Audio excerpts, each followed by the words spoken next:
Sebelumnya, Assalamualaikum warahmatullahi wabarakatuh. Waalaikumsalam warahmatullahi wabarakatuh. Terima kasih kepada Mas yang selaku owner atas kesempatannya dan juga atas kesediaannya untuk wawancara pada hari ini. Seperti yang telah disampaikan sebelumnya bahwa kami dari Universitas Almata Sistem Informasi mendapatkan tugas dari dosen untuk mewawancarai salah satu bisnis.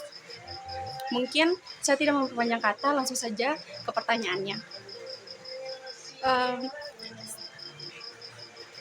Terkait dengan berdirinya Budaya Kopi ini, apa sih yang mendorong Masnya untuk membangun Budaya Kopi? Faktor utama aku buka bisnis ini sebenarnya bosan sama rutinitas bangun pagi pulang sore.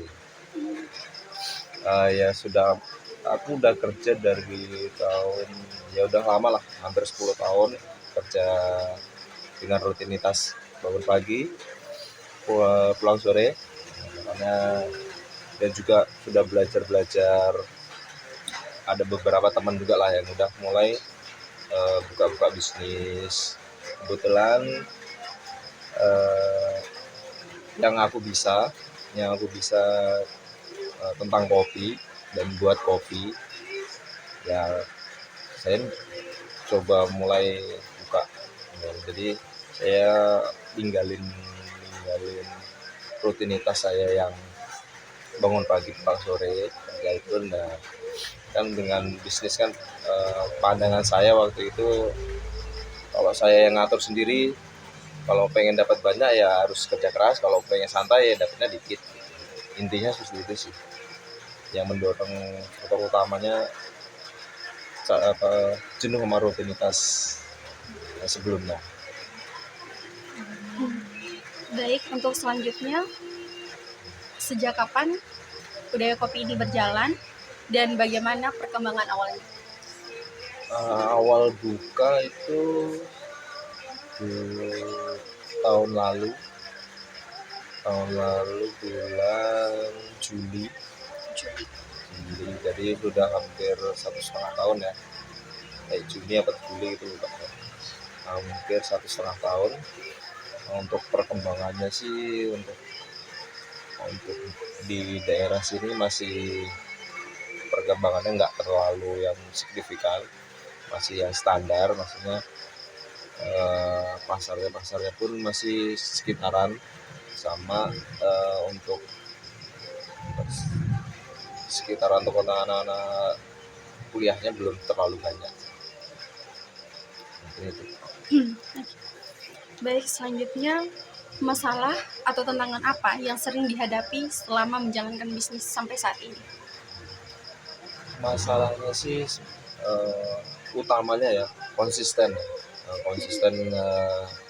Saya buka tuh ya, namanya bisnis kan ada up dan down-nya juga, mana kadang ada rame, ada yang sepi. Untuk tantangannya yang lebih ke situasi yang pas lagi sepi sih, untuk di setiap kan di daerah, setiap bisnis itu kan di setiap daerah berbeda-beda ya. Untuk di sini mungkin lebih ke, soalnya pas lagi sepi gitu kan, mau narik pelanggan yang sekitar sini belum terlalu bisa, karena soalnya di sini masih penduduk ya, warga perumahan yang mungkin lebih senang untuk ngopi ke kota. Dari penjelasan Masnya tadi, menurut Mas, apa sih keunggulan dari Budaya Kopi dibandingkan kafe-kafe lain? Keunggulannya sih di sini ini ya, mungkin untuk keunggulan secara luas belum bisa terlalu saya bilang beda dengan yang lain, tapi saya bisa berani di sini karena saya buka ini di daerah sini yang pertama lah, maksudnya yang pertama untuk tempat seperti ini ngopi buat santai, friendly buat anak kecil sampai orang tua. Mungkin ini. Mungkin ada layanan tambahan yang ditawarkan sama Udaya Kopi dibandingkan kafe-kafe lain. Untuk layanan tambahannya paling nggak beda jauh sama kafe yang lain ya. Mungkin lebih ke di sini kan layanan tambahannya sih dari saya pribadi dari sebagai barista mungkin ada beberapa pelanggan yang pengen belajar kopi. Kita di sini memperbolehkan mereka untuk membuat kopi sendiri gitu. Dan plus kalau mau minta ajarin pun bisa, itu free tanpa biaya. Free tanpa biaya ya. Terkait dengan pemasaran atau cara memperkenalkan Udaya Kopi, apakah melalui sosial media, website, atau hanya offline? Untuk pemasarannya sih untuk 1,5 tahun ini saya sama tim sementara masih sosial media ya, belum ada website karena kita masih meraba-meraba. Dan kita kan bangun bisnis ini berangkat dari bawah, nggak yang langsung high class ya. Biasanya kita meraba-meraba dan per tahunnya kita akan evaluasi gitu. Untuk sementara masih sosial media sama offline sih. Kalau boleh tahu, sosial media apa yang digunakan Sosial media saat ini? Instagram, cuman Instagram. Instagram sama paling di Google Ads saja, sama iya Maps Google Ads itu iklannya. Terkait dengan strategi pemasaran baik online maupun offline-nya seperti apa? Kalau pemasarannya itu tadi ya online itu saya paling Kontennya mungkin. kontennya sama beriklannya di Instagram, sama mungkin offline-nya mungkin saya untuk offline-nya paling untuk sekitar ya, nyebarin brosur karena ada misalnya kita kemarin tuh 17-an ada diskon gitu, seperti itu sih kurang lebih.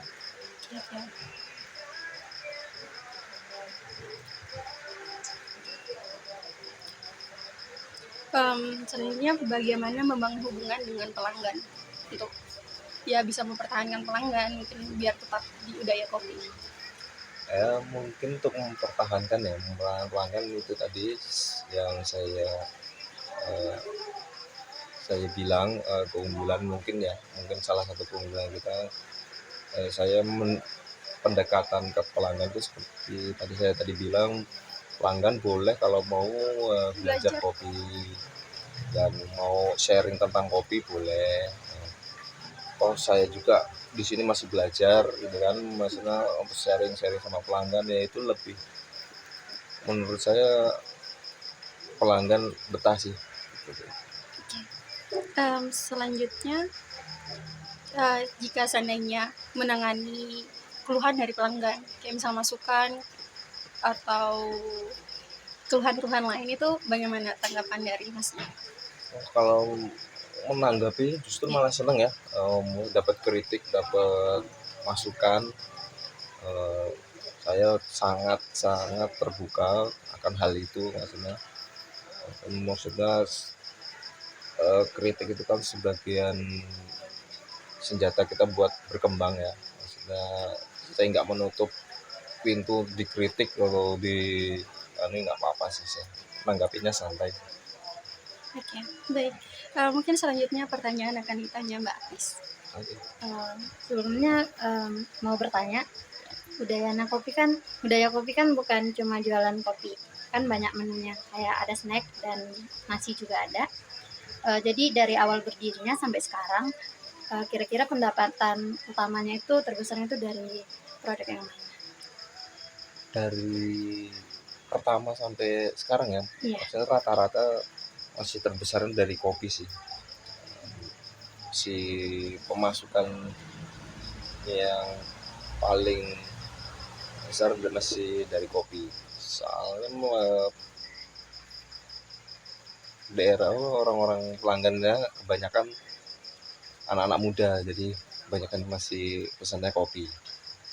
Dan seperti yang tadi Masnya jelaskan kan rata-rata yang di sini kan anak muda. Jadi bagaimana sih cara menentukan harganya? Apakah membandingkan juga dengan kafe yang mungkin pernah Mas kunjungin atau menyesuaikan dengan lingkungan di sini? Mungkin untuk terutamanya menyesuaikan ya. Soalnya saya juga sudah beberapa kali buka bisnis dan di tempat yang berbeda-beda. Yang saya pelajari, kita menargetkan harga itu sesuai lingkungan dan pelanggan sih. Beberapa mungkin di awal nggak tepat ya, maksudnya nggak langsung dapat harga segitu, mungkin ada kenaikan sedikit. Dan juga mungkin tiap hari itu kan pemasukannya berbeda-beda. Menurutnya misalnya kalau untuk target untuk mendapatkan tambahan itu bagaimana, Mas? Target untuk tambahan Iya, untuk meningkatkan jualan gitu. meningkatkan penjualan mungkin ya itu tadi sih, salah satunya ada promosi Dari media sosial. dari media sosial di hari-hari besar tertentu sih, seperti 17-an, Natal, Tahun Baru dan lain-lain. Dan juga untuk pengolahan kopinya itu kayak kopinya itu Masnya kerja sama orang lain juga atau langsung turun ke lapangan untuk cari kopinya? Saya sejauh ini masih kerjasama sih, masih untuk terjun langsung kayaknya belum ya, masih kerjasama sama roastery. Jadi bagaimana cara mengelola stok itu, Mas? Misal partner yang kerjasama itu lagi sibuk atau apa, itu cara mengatasinya bagaimana? Untuk misal ada permasalahan itu, kebetulan saya kerjasamanya nggak cuma di satu roastery sih, maksudnya ada beberapa pilihan saya. Misalnya yang satu stoknya pun habis, saya masih ada cadangan di beberapa tempat sih. Biasanya mitra kerjanya tuh teman yang sempat berbisnis dulu atau emang yang cari kerjasama itu emang juga di bidang kopi? Mungkin yang sudah saya kenal ya, maksudnya sebelumnya saya belajar kopi pun lingkungan orang-orangnya kan dulu cuman itu aja ya yang saya kenal. Jadi untuk sekarang mereka sudah berbisnis di bidangnya masing-masing, jadi saya mungkin memanfaatkan itu ya, maksudnya sudah kenal, salah satunya sudah kenal dan sudah tahu rasanya, mungkin seperti itu sih. Berarti berjalannya kafe ini tuh emang hasil kerja sendiri atau misalnya dari ada bantuan orang lain gitu untuk membuka usahanya? Mungkin untuk konsep dan untuk pengelolaannya secara langsung saya sendiri ya, mungkin untuk bantuan support dari keluarga mungkin ya itu mengundang tamu, maksudnya ada saudara yang lain bawa teman, mungkin seperti itu sih. Mungkin dulu mungkin sekarang kira-kira karyawannya berapa ya? Untuk karyawan sekarang itu makin ada penyusutan kan, karena kemarin ada beberapa kendala, sekarang tinggal 2. Mungkin untuk sistem gaji atau dari karyawannya itu bagaimana ya, Mas? Atau ada ketentuan tersendiri? Misalnya ada permintaan gaji itu di awal atau di akhir itu menyesuaikan dari karyawannya atau dari Mas? Untuk gaji besarannya kita yang menentukan sih, kita yang menawarkan ke karyawan kalau gaji di sini seperti itu, plus job desk yang harus mereka lakukan sih. Jadi di awal saya saya sudah menentukan gaji sama job desk gitu sih. Jadi Seperti tadi Masnya ngomong kalau promosi KP ini lewat sosial media kayak Google sama Instagram. Di situ Instagramnya itu mandiri punya kapasitas sendiri atau kayak minta bantuan influencer gitu untuk memperkenalkan. Untuk sementara sejauh ini ya, untuk sejauh ini 1,5 tahun masih dikelola sendiri sih, belum ada belum bekerja sama influencer. Mungkin itu salah satu next step kita untuk promosi di tahun depan sih. Dan mungkin untuk sebelum menutup pertanyaannya mungkin apa boleh diceritakan kayak biaya tetapnya gitu untuk membuka ini kayak durasi 1 minggu atau 1 bulan tuh kira-kira pencapaian pengeluaran atau pendapatan itu kira-kira berapa? Untuk pendapatan besaran atau kisaran aja? Kisaran aja nggak? Kisaran Iya. pendapatan ya? Iya. Pendapatan per bulan? Iya. Kisaran per bulan mungkin ada kotor ya, untuk kotor per bulan ada 15 juta. Untuk pengeluarannya mungkin ada sekitar 6 sampai 7 juta. Kisaran segitu sih. Rata-rata sih.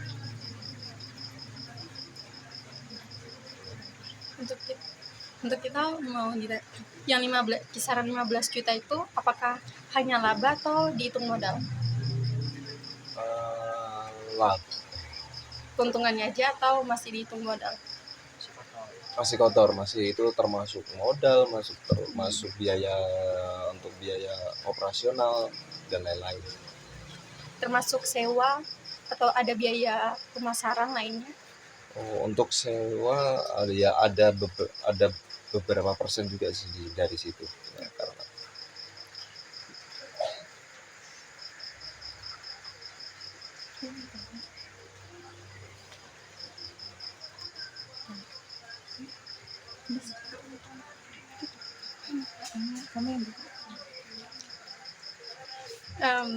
Baik Mas, terima kasih atas waktu yang diluangkan untuk wawancara kali ini.